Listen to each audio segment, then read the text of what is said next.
Shalom Alaikum Hishem Hamsyah. Saudara-saudara, dalam pertemuan kita yang ke-86, kita sekarang masih membaca kitab Esra dan kitab Nehemia. Namun fokus kita pada kajian malam ini adalah penemuan tafsir Alkitab kuno yang berusia lebih dari 2000 tahun.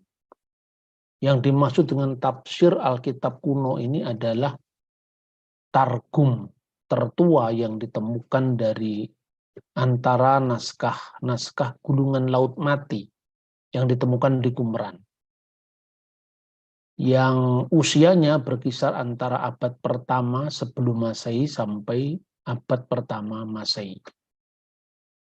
Pernah dikatakan sebagai temuan terbesar, terspektakuler karena ditemukan di 12 gua Qumran, gua Murabaat dan Nahal Heaven. Isinya hampir seluruh perjanjian lama, jadi selain kitab perjanjian lama atau kitab tanah juga ditemukan tafsiran-tafsiran dari kitab perjanjian lama. Misalnya yang paling terkenal dari penemuan pertama adalah Pesher Habakuk, yaitu tafsiran kitab Habakuk. Masuk di dalam kategori tafsir ini sebetulnya lebih tepat adalah terjemahan tafsiriyah. Artinya terjemahan tapi yang mengandung semacam parafrasa yang menjelaskan teks-teks itu. Dan ini dimulai pada zaman Esra. Setelah era atau diawali dari era pulangnya bangsa Yehuda dari pembuangan di Babel. Nah, kemudian disebutkan misalnya di dalam kitab Nehemia, itu ketika Esra kembali menjadikan Taurat sebagai pusat dari kehidupan bangsa Yahudi. Maka seperti disebutkan di dalam kitab Nehemia pasal 8, ayat 8 di sana, ketika Taurat itu dibacakan, maka disebutkan bagian-bagian daripada kitab itu, yakni Taurat Allah, dibacakan dengan jelas. Jadi artinya dibaca teksnya, dengan diberi keterangan-keterangan, sehingga pembacaan dimengerti. Ungkapan diberi keterangan-keterangan ini karena apa? Karena sepulang dari pembuangan Babel, orang-orang Yahudi tidak lagi lancar berbahasa Ibrani klasik. Bahasa yang digunakan untuk mengkaji kitab Taurat, membaca, mendaraskan kitab Taurat. Oleh karena itu, supaya kitab Taurat itu dimengerti oleh bangsa Yahudi, maka Esra selain membacakannya dalam teks Ibrani, kadang-kadang diberikan semacam komentar atas teks itu di dalam bahasa Aram. Nah, lambat laun saudara-saudara,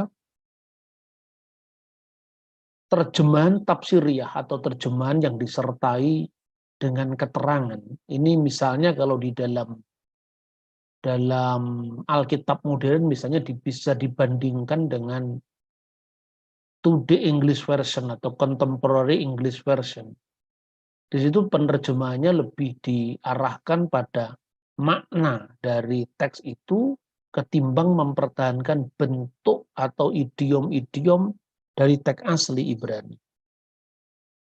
Tadi disebutkan dalam kitab Nehemia pasal 8 ayat 8.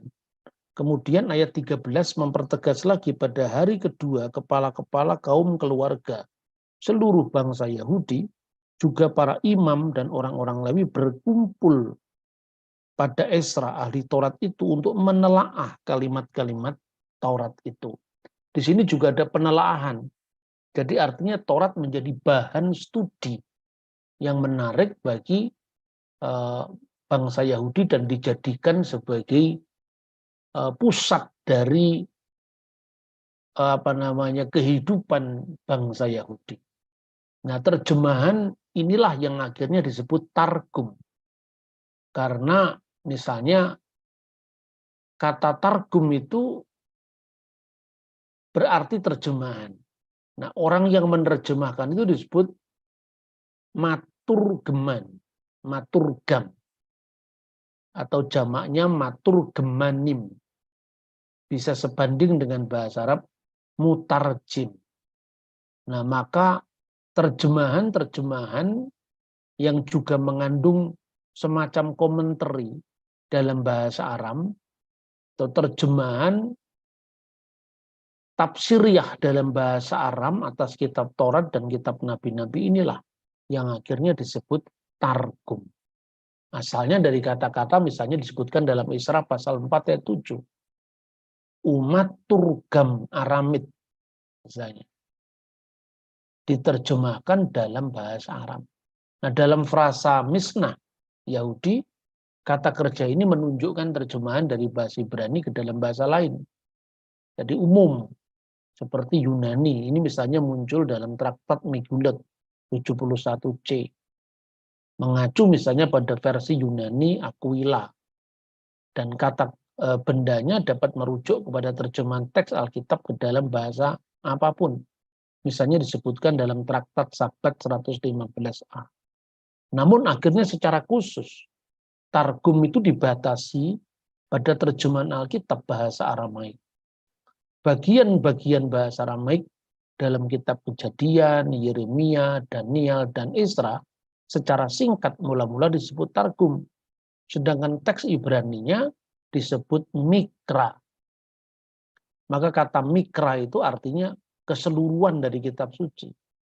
Misalnya disebutkan di dalam traktat Pirkei Avot 1 itu misalnya. Bahwa anak umur 5 tahun mulai diajarkan mikra. Jadi mikra itu artinya mempelajari kitab suci, keseluruhan dari kitab suci itu. Dan kemudian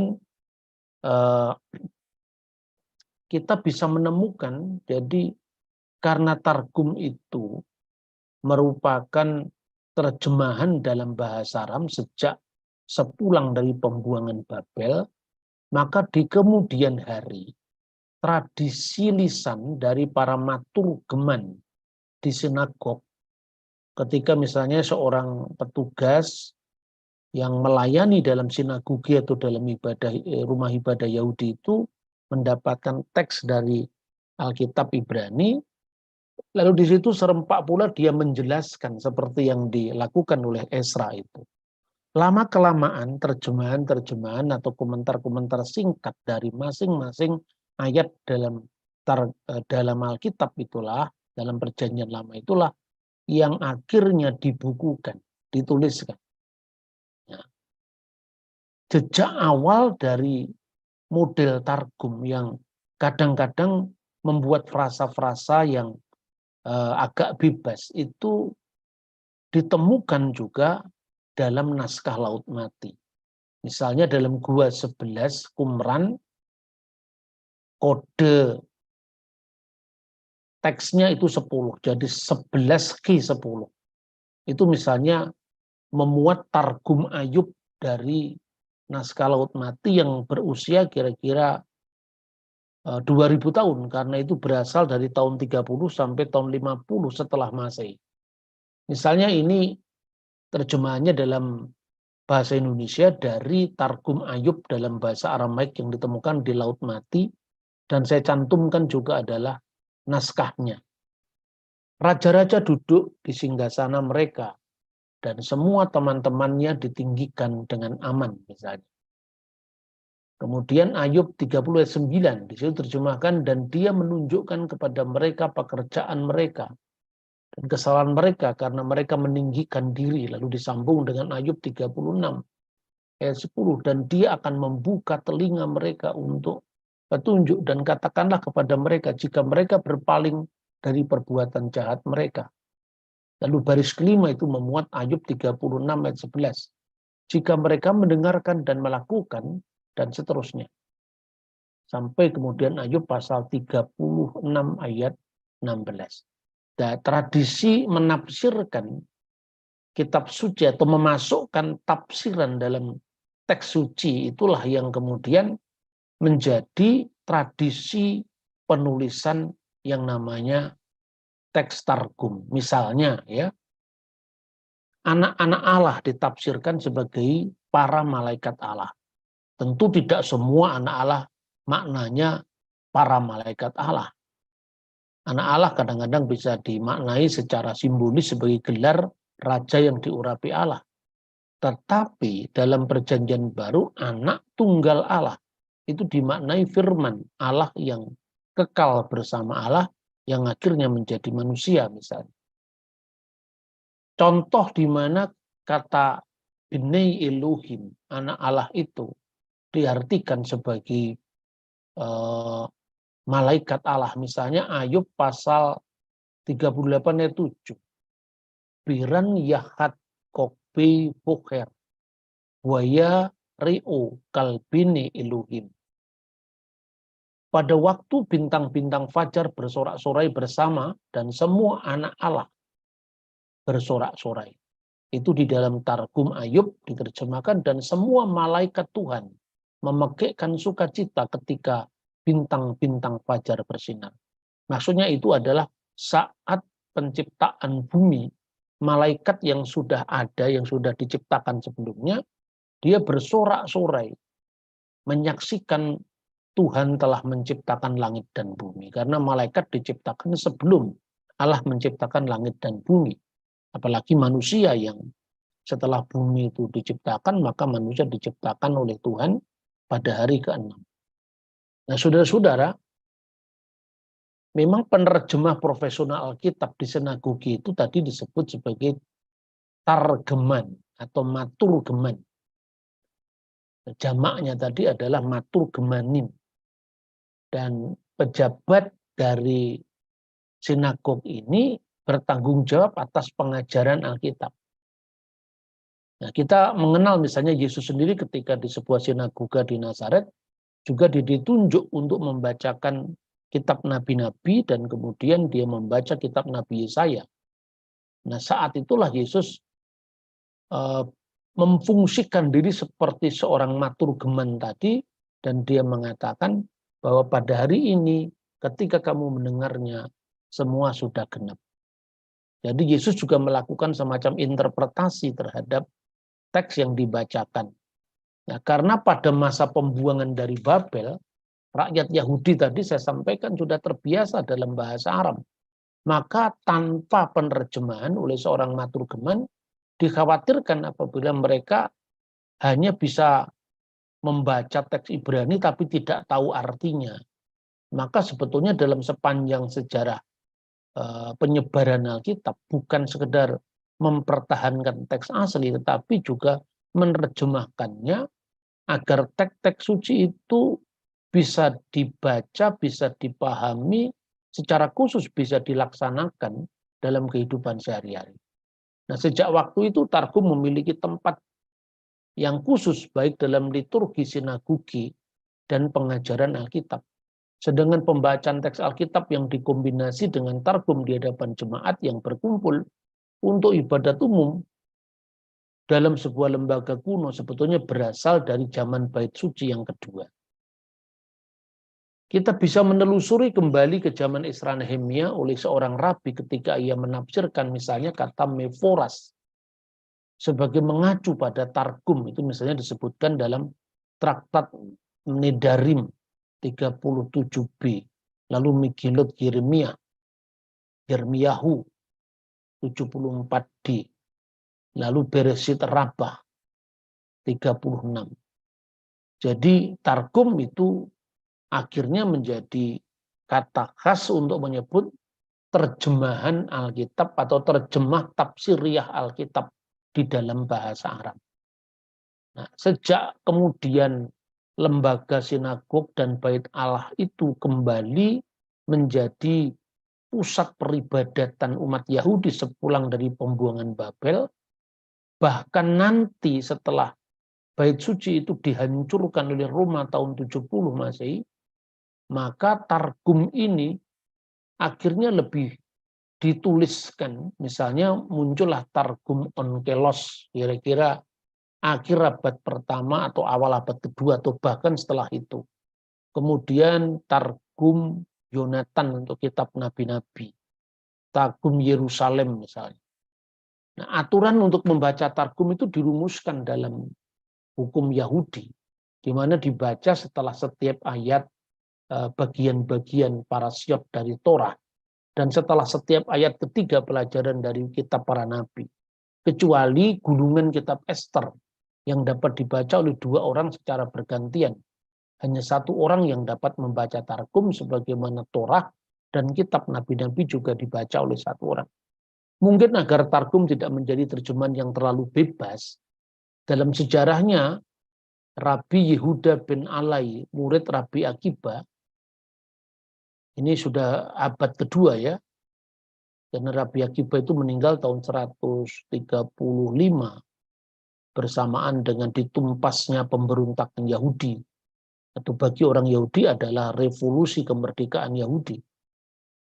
Ditangkapnya Simon Bar Kokhba yang diakui sebagai Mesias oleh Rabi Akiba.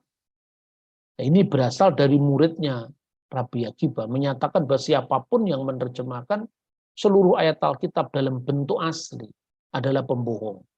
Sebaliknya yang menambahkan adalah penghujat. Itu disebutkan dalam Tosefta 49a. Maksudnya teks ini mungkin begini. Barang siapa menerjemahkan sebuah ayat dalam bentuk asli, artinya harafiah, itu pembohong. Kenapa? Mungkin karena setiap teks itu kan memiliki konteks yang tidak bisa dimengerti tanpa harus dilihat keseluruhan konteks itu, situasi apa yang harus dihadapi, atau kadang-kadang juga karena situasi yang berubah itu, sehingga kita memerlukan pemahaman tentang zaman di mana teks itu muncul. Maka tidak mudah hanya kita menafsirkan harafiah sebuah teks kitab suci. Kalau kita menafsirkan dalam bentuk asli harafiah seperti itu, pembohong. Tapi kalau menambah-nambahkan adalah penghujat. Karena apa? Boleh ditafsirkan, tapi tafsir itu harus tunduk pada kaidah-kaidah dan tidak boleh terlalu bebas. Begitu juga terjemahan tidak boleh terlalu bebas. Kita mengenal misalnya Targum Pseudo Yonatan. Itu terlalu bebas karena memang Targum Pseudo Yonatan untuk kitab Kejadian itu misalnya, itu munculnya pada abad ke-8. Tentu muncul setelah zamannya Islam. Nah, disitulah kita banyak menemukan kisah misalnya Ismail punya istri 2, istri yang salah satunya bernama Aisyah misalnya. Itu sebetulnya Targum yang muncul pada zaman Islam. Makanya membaca Targum pun itu sebetulnya ada periodisasi sejarah. Jadi kalau saya menemukan misalnya Targum Ayub dari masa sebelum Masehi, tentu ini sekalipun ini belum ditemukan, ya artinya penemuannya tidak selengkap yang dibaca dari Targum setelah Masehi. Tapi ini menjadi jejak awal bagaimana tradisi Targum itu dilanjutkan dari periode setelah pembuangan Babel. Selain membaca Alkitab, misalnya Rabi Akiba, itu juga mengajarkan bagaimana objek studi khusus yang berhubungan dengan Alkitab yang jarang dibahas. Mungkin maksudnya mengenai transendensi Tuhan misalnya. Tuhan yang transenden itu Tuhan yang jauh, tak terangankan, tak terbayangkan. Ini menjadi bukti tertua tentang topik ini. Misalnya Targum Ayub dari Naskah Laut Mati yang menerjemahkan anak-anak Allah menjadi malaikat-malaikat Allah. Akhirnya Targum itu mengembangkan sebuah tradisi teologis di mana Tuhan sejauh digambarkan dalam bentuk pengungkapan yang antropomorfisme, artinya seperti manusia. Maka itu harus dibaca secara metafor. Misalnya Tuhan digambarkan berjalan-jalan di taman pada hari yang sejuk, maka harus diterjemahkan firman Tuhan. Jadi sejauh Tuhan yang tidak kelihatan, Tuhan yang tidak tampak, Tuhan yang tak tereja dengan kata dan dengan rumusan, bahasa manusia. Sejauh Tuhan menyatakan diri menjadi hadir, menyapa di tengah-tengah umatnya, itu disebut mimra di Allah atau mimra Allah. Nah, kemudian harus diasumsikan bahwa targum adalah bagian integral dari pelajaran Alkitab yang disebut mikra. Jadi mikra itu bagian Alkitab semua. Dan Yehuda ben Alai menyatakan bahwa hanya seorang yang bisa membaca dan menerjemahkan Alkitab yang bisa disebut kiryana dalam bahasa Arab. Nah, ungkapan kiryana artinya bacaan. Ini misalnya muncul dalam tradisi Yahudi maupun tradisi Kristen Syria nanti. Jadi dalam masa Yudaisme sepulang dari pembuangan Babel itu, misalnya ungkapan ini disebutkan di dalam Kiddushim 49 A ya. Tapi kiryana yang artinya bacaan itu nanti di dalam gereja Syria diartikan sebagai leksionari. Bacaan yang terpilih dalam liturgi.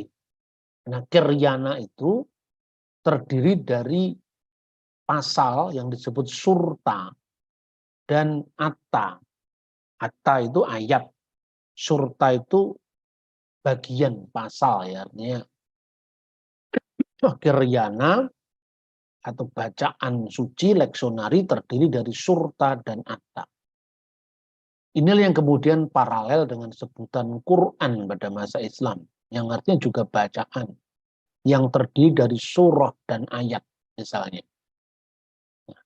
Nah, kembali ke Targum tadi disebutkan sebagai cabang kajian yang menjadi penengah atau pengantara antara mikra yang artinya Alkitab itu sendiri utuh dari bentuk aslinya dan misna yang menjadi semacam penerjemahan dari teks-teks yang lebih khusus ya secara teologis. Jadi dapat disimpulkan mula-mula Targum itu memang bersifat lisan, yaitu terjemahan para maturgeman, maturgemanim jamaknya yang kemudian dituliskan. Nah, sebelum penemuan Laut Mati tidak ada bukti eksistensi Targum tertulis. Sebelum Targum Onkelos yang berasal dari akhir abad pertama atau mungkin abad kedua, kecuali catatan dari rabi di abad-abad belakangan tentang Rabi Akiba yang membaca Targum. Jadi tidak ada bentuk fisiknya yang berasal dari abad pertama, kecuali penuturan dari rabi-rabi belakangan yang menceritakan bahwa Rabi Akiba pada abad pertama atau akhir abad pertama, permulaan abad kedua itu membaca Targum. Nah, setelah ditemukan naskah Gulungan Laut Mati, adanya Targum Ayub di Qumran itu, kita memiliki bukti bahwa Targum sudah lazim ditulis pada abad kedua sebelum Masehi. Dan bentuk tertulisnya di Tanah Suci, yang sebelumnya orang hanya mengira bahwa Targum itu hanya dikenal di Babel, saat pembuangan Babel, atau setelah pembuangan Babel. Tapi ternyata sudah ada bentuk tertulisnya yang ditemukan di Laut Mati. Maka judul dari kajian kita ini adalah penemuan Targum tertua yang berasal dari abad pertama Masehi. Pada awal abad keempat, Samuel bin Yishak saat memasuki rumah ibadat pernah melihat seorang guru kitab suci, Sofer, membaca Targum dan memintanya untuk berhenti. Anekdot ini menunjukkan bahwa Targum tertulis yang digunakan untuk ibadah umum pada abad itu di Palestina sudah ada, meskipun belum ada Targum yang pasti diakui secara umum seperti yang ada di Babel. Tapi mulai berkembang di Palestina. Ini menarik catatan ini, jadi bisa menjelaskan kapan Targum itu mulai dituliskan. Tadi saya mengutip tentang bagaimana Tuhan yang digambarkan secara antropomorfisme, seolah-olah misalnya seperti manusia yang menyesal, Tuhan berjalan-jalan pada hari yang sejuk. Itu tidak bisa ditafsir secara harfiah, dan saya kira ayat-ayat semacam itu di semua agama ya ada. Mengapa? Karena Tuhan yang tak tereja dengan kata yang tak terumuskan atau terformulasikan dalam bahasa teologis umat manusia. Tetapi di pihak lain karena manusia itu ada kerinduan untuk dekat dengan Tuhan. Maka sapaan Tuhan dan jawaban manusia atas sapaan itu digambarkan seolah-olah Tuhan itu sangat dekatnya. Nah, yang seperti ini tidak usah diperdebatkan, misalnya orang mengatakan Tuhan kok menyesal di tempat lain tidak menyesal. Itu kan orang-orang yang membaca teks itu seperti ilmu matematika yang serba kering tapi pasti. Tapi sesuatu yang sifatnya teologis itu kan bukan sesuatu yang sifatnya hitam putih, karena kita ini memuja sebuah misteri. Dan mengeja misteri itu tidak mudah seperti kita mengeja kata-kata 1, 2, 3 secara matematis atau keterbatasan manusia yang lain, ya. Jadi kalau misalnya dalam Islam itu ada ayat-ayat yang disebut mutasyabihat, kan tidak bisa diterima apa adanya. Itu kira-kira targum dengan tradisi yang unik untuk bagaimana menjelaskan Tuhan yang tak terkata itu digambarkan dengan firman Tuhan. Misalnya Kejadian 38, ketika mereka mendengar bunyi langkah Tuhan Allah yang berjalan-jalan dalam taman itu pada waktu hari sejuk misalnya. Bagaimana Tuhan kok berjalan-jalan, terdengar bunyi langkahnya? Ya, apakah itu bisa dipahami secara harfiah? Wijisma'u et kol adunai Elohim. Kan teks aslinya kan seperti itu.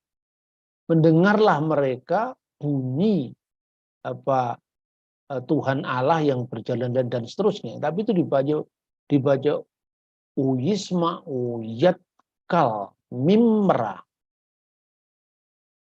de adunai Elohim. Ketika mereka mendengar bunyi langkah Tuhan Allah yang berjalan-jalan dan seterusnya.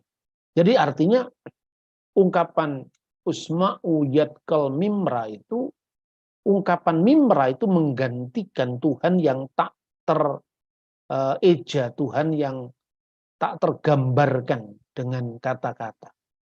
Mungkin ada kalimat dalam bahasa Jawa yang berdekatan dengan ini. Manusia itu berada di dalam kerinduan antara sikap takjub dan sikap rindu berdekatan. Sikap takjub seolah Tuhan itu maha dahsyat, maha kuasa, jauhnya tak terbayangkan. Aduh tanpa wangenan, tetapi juga karena hasrat rindu ruai yang begitu kuat pada diri manusia untuk bertemu dengan Tuhan, maka cedak tanpa senggolan. Jadi jauh tak terbayangkan, namun dekat tak bersentuhan. Itulah yang di dalam ilmu agama-agama dikenal dengan transendensi Tuhan sekaligus imanensi Tuhan. Dulu ada lagunya Bimbo yang menarik. Engkau jauh, aku jauh, engkau dekat, aku dekat. Ini kan gambaran universal. Tuhan yang kalau bisa bahasa dibandingkan dengan bahasanya umat Islam itu ya, Tuhan yang laisa kamat selisaiun, Tuhan yang tidak bisa diumpamakan atau diserupakan dengan apapun. Ternyata Tuhan yang lebih dekat daripada urat leher kita sendiri misalnya. Nah, ini gambaran-gambaran seperti ini sebetulnya gambaran pola keagamaan yang universal. Jadi Tritunggal itu sebetulnya menjawab misteri antara transendensi dan imanensi Allah. Saya kira banyak orang-orang kebatinan Jawa ini lebih paham tentang yang seperti ini ketimbang orang-orang yang suka debat, tidak ada ujung pangkalnya, tapi kadang-kadang suka mengutuk pihak lain. Itu saya kira bukan masa depan spiritualitas Pancasila yang kita rindukan di Indonesia. Nah, saudara-saudara, saya bisa memberi contoh lagi misalnya. Kitab Kejadian pasal 1 ayat 26 sampai dengan ayat 27. Berfirmanlah Allah, baiklah kita menjadikan manusia menurut gambar dan rupa kita, supaya mereka berkuasa atas ikan-ikan di laut dan burung-burung di udara, dan atas ternak dan atas seluruh bumi, dan atas segala binatang melata dan merayap di bumi. Maka, ayat 27, Tuhan menciptakan manusia itu menurut gambarnya. Menurut gambar Allah diciptakannya dia, laki-laki dan perempuan diciptakannya mereka. Nah, ini antara tafsiran Yahudi dan Kristiani pada masa sekarang ini juga kadang-kadang mengalami gap ya, di mana orang-orang Yahudi lebih suka menafsirkan teks kita, kata jamak untuk Tuhan itu, bahwa Tuhan berbicara dengan sidang ilahi di surga ketika menciptakan manusia. Dan sidang ilahi itu adalah para malaikat. Namun saya selalu mengingatkan dalam berbagai forum, ini adalah salah satu penafsiran dari kalangan Yahudi. Kita bisa melacakkan lebih jauh dari penafsiran Yahudi yang awal, misalnya naskah-naskah Laut Mati tadi. Lalu khusus tentang kata kita ini, misalnya kita bisa mengenal tulisan Philo. Philo itu seorang filosof Yahudi yang hidup di Alexandria pada abad pertama Masehi. Dia lahir tahun 20 sebelum Masehi dan meninggal tahun 50 setelah Masehi. Di mana menurut Philo, Tuhan itu sedang berbicara dengan firman-Nya atau logosnya. Begitu juga Targum Yerusalem yang tidak ditemukan Kejadian pasal 1 ayat 26, tapi yang ditemukan ayat 27-nya, itu menerjemahkan Mimra. Jadi, maka Allah menciptakan manusia menurut gambarnya, diterjemahkan maka firman Allah, Mimra Allah menciptakan manusia menurut gambarnya. Dan tafsiran bahwa kita itu adalah dialog antara Allah dengan sang firman-Nya sendiri, itu juga disebutkan, dilanjutkan oleh penafsiran para bapak gereja seperti Irenaeus dari Lyon, Santo Agustinus, dan Santo Thomas Aquinas, itu bapak gereja Latin. Sementara Irenaeus itu bapak gereja Yunani di timur. Ya, karena menulisnya pakai bahasa Yunani. Nah, ini salah satu penafsiran yang menunjukkan bahwa ada perkembangan dalam tradisi tafsir, dan gereja purba, misalnya tafsiran Irenaeus itu tidak mendadak begitu saja ada hanya karena berbeda dengan Yahudi, karena kita percaya Allah itu Tritunggal sifatnya, sementara Yahudi rabbinik menolak. Bukan hanya itu, bahkan sudah melihat dalam perkembangan dialog yang sangat baik antara Yahudi dan Kristen. Beberapa rabi telah berkumpul, nanti suatu saat akan saya buatkan tayangan khusus, yang itu kemudian mengakui bahwa Tritunggal itu salah satu ekspresi dari monoteisme dan tidak termasuk Abudah Zarah. Itu ditandatangani oleh sekitar 70 rabi ya, yang kemudian menandatangani itu, sekalipun mereka tidak dalam posisi menerima iman Kristen, tetapi memahami iman Kristen bahwa Tritunggal itu merupakan salah satu bentuk ekspresi tentang keesaan Tuhan itu sendiri.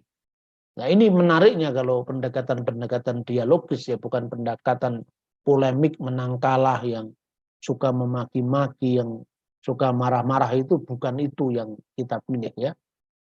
Nah, inilah contoh bagaimana terjemahan dari Targum Yerusalem, di mana disebutkan bahwa Tuhan berfirman, Tuhan berbicara, Tuhan berdialog dengan firman-Nya. Maka dalam ayat 27 itu dikatakan, dan Mimra Tuhan Allah menciptakan manusia menurut gambarnya. Menurut gambar dari Dia yang bersama-sama dengan Allah, Jadi bidemut bidemut mimra min khedem Allah, mimra yang bersama-sama dengan Allah, maka diciptakannya laki-laki dan perempuan. Nah, jadi saudara-saudara bisa membandingkan bahwa antara tafsiran Philo dan dengan gereja purba tentang Kejadian pasal 1, 26, 27 itu sama. Yaitu mengenai logos, bahwa Tuhan berdialog dengan logosnya. Tetapi perbedaannya, Philo gagal untuk menyatakan keesaan Allah. Karena apa? Karena Philo menyebut bahwa mimra atau logos yang berdialog dengan diri Tuhan itu disebutnya Deuterotheos, Allah yang kedua. Nah, tentu ini akhirnya dianggap bertentangan dengan keesaan Allah. Itulah tafsiran Philo tentang kita yang sebetulnya sejajar dengan tafsiran Kristen. Hanya khusus mengenai posisi dari logos itu, posisi dari firman itu di mata Philo adalah Allah kedua. Nah, ini sangat berbeda dengan iman Kristen, di mana firman Allah itu bersama dengan Allah, dan firman Allah itu Allah sendiri. Saya ingin menunjukkan ya tadi yang saya baca di dalam teks Targum tadi. Penegasan Targum Yerusalem misalnya, mimra Tuhan atau firman Tuhan itu menciptakan manusia menurut gambarnya. Karena disebutkan ubira mimra de Allaha yat Adam. Maka firman Tuhan telah menciptakan Adam. Ini sejalan dengan Yohanes 1 ayat 3. Segala sesuatu dijadikan oleh dia, oleh mimra, oleh firman.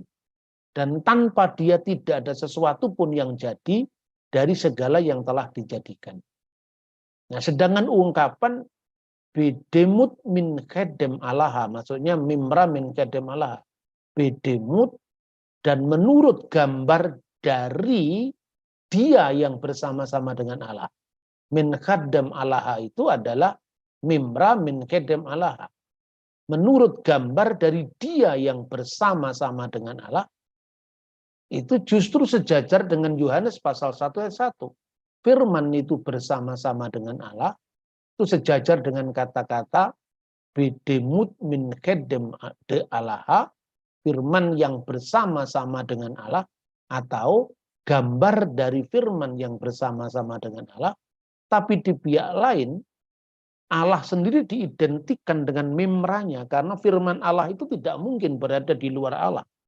Seperti pikiran kita tidak mungkin berada di luar kita.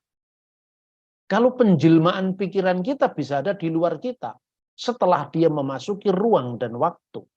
Misalnya, ya, pikiran saya satu dengan saya, tapi ketika pikiran saya dituliskan dalam bentuk buku, fisik buku itu yang di luar saya. Tetapi pikiran saya tidak pernah terlepas dari saya kapanpun juga. Begitu juga pikiran Allah di dalam diri Allah. Dan tidak berada di luar Allah. Ketika pikiran itu memasuki ruang dan waktu, baru itu seolah-olah berpisah. Maka ketika firman menjadi manusia, firman itu keluar dari Allah. Dan ungkapan keluar dari Allah itu disebutkan dalam sabda Yesus. Misalnya Yohanes pasal 8 ayat 42. Kalau Allah itu Bapamu, kamu mengasihi aku, kata Yesus, sebab aku keluar dan datang dari Allah. Nah, firman itu keluar dari Allah, bermakna Allah menyatakan diri melalui firman-Nya. Tapi pada satu pihak, firman itu secara ontologis tidak pernah keluar. Firman itu keluar dari Allah, tapi secara ontologis tidak pernah meninggalkan Allah. Karena Allah itu maha hadir, omnipresent. Jadi penegasan firman yang bersama-sama dengan Allah itu sejajar dengan firman yang keluar dari Allah sekaligus diutus Allah. Misalnya dalam Kejadian 55 ayat 11. Demikian firmanku yang keluar dari mulutku. ia tidak akan kembali kepadaku dengan sia-sia, tetapi ia akan melaksanakan apa yang ku kehendaki dan akan berhasil dalam apa yang kusuruhkan kepadanya. Jadi dengan kata lain, tidak usah kita memahami Tuhan secara fisik matematik. Kalau Yesus sebagai firman Allah itu adalah Allah dalam hakikat ilahinya, kok Allah mengutus Allah? Itu pertanyaan orang yang tidak bisa membedakan antara fisik atau bentuk fisik dengan metafisik. Maka selalu saya sampaikan, kalau Anda belajar pengantar ilmu filsafat saja, ada tahap-tahap pemikiran manusia dari paling yang sederhana kepada yang paling canggih. Yang paling sederhana itu apa yang disebut fisik, kata Aristoteles. Fisik itu ya misalnya buku ini persegi. Mata kita melihat, indera kita meraba. Buku ini persegi. Gelas ini atasnya bulat, bulat, bundar. Ya semua orang bisa melihat ya loh. Atasnya gelas ini bulat. Kalau kita semua bisa melihat, ini kan gambaran fisik. Tapi kemudian pada tahapan berikutnya itu matesis. Matesis itu sudah mengukur, tidak ada bendanya. Misalnya 5 kali 1000 sama dengan 5.000. Mana 5.000-nya? Terus Anda keluarkan uang 5.000 lah, itu kan uang yang bernilai 5.000. Tapi 5.000 itu apa? Tanpa Anda melihat bendanya pun secara matesis Anda sudah bisa membayangkan 5.000 itu apa? Karena itu kalkulasi, hitung-hitungan matesis. Baru yang ketiga yang disebut metafisik, di sebalik yang fisik. Firman itu bersama-sama dengan Allah dan firman itu bersama Allah. Orang yang tidak paham ini pasti mengejek. Sebetulnya ejekan-ejekan itu menertawakan diri sendiri karena apa? Tidak bisa membedakan satu secara fisik bendawi dan satu metafisik. Tuhan itu beserta orang yang sabar. Tuhan itu satu. Berapa jumlah orang yang sabar? Di kota Surabaya misalnya. Ada 10.000 orang sabar, ada 100.000 orang yang sabar. Ada yang tinggal di Bungurasi, di Wonokromo, di Jagir. Ya. Tetapi Tuhan yang satu tadi tidak berubah menjadi 10.000 atau 100.000 karena dia satu-satu harus beserta dengan setiap orang. Karena satunya Tuhan itu satu yang tidak terikat oleh ruang, waktu, bilangan, hitungan. Nah, saudara-saudara, nanti suatu saat saya akan bahas. Kenapa di dalam firman Tuhan ketika Tuhan menyatakan diri kepada Musa, itu firman-Nya, wahai Musa, ingatlah tidak ada Tuhan selain aku, bukan itu. Tapi firman-Nya, aku adalah aku. Asar Ehyeh.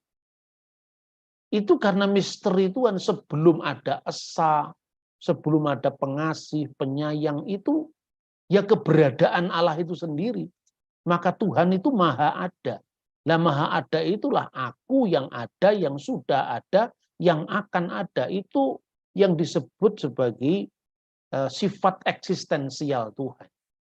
Nah berkenaan dengan maha ada itu kan omnipresent, maha hadir.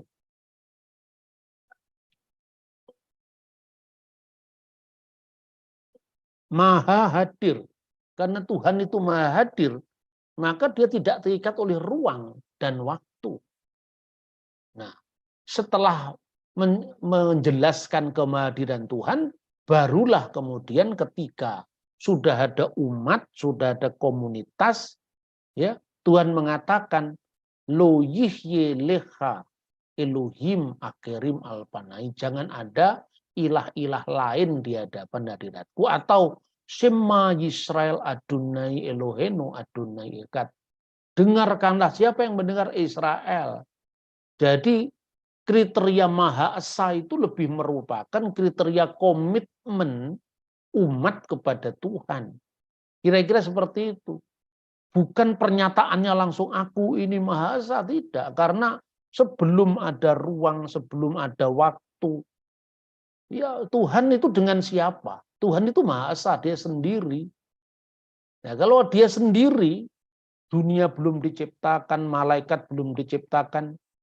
Lalu kan yang ada cuman aku. Aku adalah aku. Karena belum ada yang lain ya tidak ada engkau. Belum ada engkau. Selalu setelah ada yang lain baru ada engkau, lalu dia, karena ada tiga jadi dia. Terus kemudian ada kejamaan-kejamaan yang lain, mereka, kalian. Maka sifat Tuhan yang utama itu adalah Maha Hadir. Karena sebelum mengeja dengan kata bilangan 1, 2, 3, itu sesungguhnya keberadaan itu. Maka itulah yang dikatakan kenapa firman-Nya Tuhan berkata, ya Ehyeh Asyar Ehyeh. Itu berkaitan dengan ontologi Tuhan, sifat ontologi, sifat keberadaan, sifat eksistensial Tuhan, yaitu wujud. Tuhan itu ada. Maka dalam terjemahan Alkitab bahasa Yunani, Septuaginta diterjemahkan ego eimi huon. Akulah dia yang maha ada. Akulah sang ada. Nah itu sudah-sudah. Jadi dengan demikian sangat jelas ya, bahwa misalnya orang-orang yang menafsirkan bahwa kami itu adalah sidang ilahi secara gramatika, itu sah-sah saja. Tapi bicara Tuhan itu kan bukannya sekedar gramatika bahasa Ibrani, gramatika bahasa Arab. Logika juga harus masuk. Dan logika dalam memahami Tuhan itu logika metafisik. Maka saya selalu sampaikan di ceramah-ceramah saya. Waktu Tuhan berkata itu, katakanlah Tuhan berkata dengan sidang ilahi. Baiklah kita jadikan manusia menurut gambar dan rupa kita. Siapa yang diajak bicara ini? Malaikat. Nah sekarang bayangkan, waktu bintang-bintang fajar bersorak-sorai, itu malaikatnya sudah diciptakan. Ketika dunia diciptakan termasuk manusia. Nah pertanyaannya, waktu Tuhan menciptakan malaikat, itu kan belum ada siapa-siapa. Lah Tuhan berkata, marilah kita itu siapa? Baiklah kita itu belum ada yang lain. Yang paling masuk akal ya, baiklah kita itu ya dirinya sendiri. Yang berbicara dengan firman Tuhan yang ada dalam dirinya, karena yang lain-lain belum ada. Nah, semoga apa yang saya sampaikan dari tradisi Targum, mulai dari yang mengeja Tuhan dalam keajaibannya itu, dimaknai, dijembatani dengan kata-kata firman-Nya. Maka sejauh Tuhan menyatakan diri, dia yang tak tampak menjadi tampak karena persekutuan dengan umatnya, maka disebut firman Tuhan. Nah, firman Tuhan itulah yang kemudian mendekatkan antara Tuhan dengan ciptaannya. Nah, kemudian yang bisa dilanjutkan dengan permenungan yang lebih mendalam mengenai eksistensi dari Tuhan itu sendiri. Kiranya apa yang saya sampaikan itu akan menambahkan pemahaman kita lebih mendalam lagi tentang rahasia firman Tuhan, dan ini bisa memperlengkapi iman percaya kita dalam terus mengiring Sang Kristus, Mimra Allaha, firman Allah yang hidup. Amin. Shalom Aleichem Beshem Hamasiah.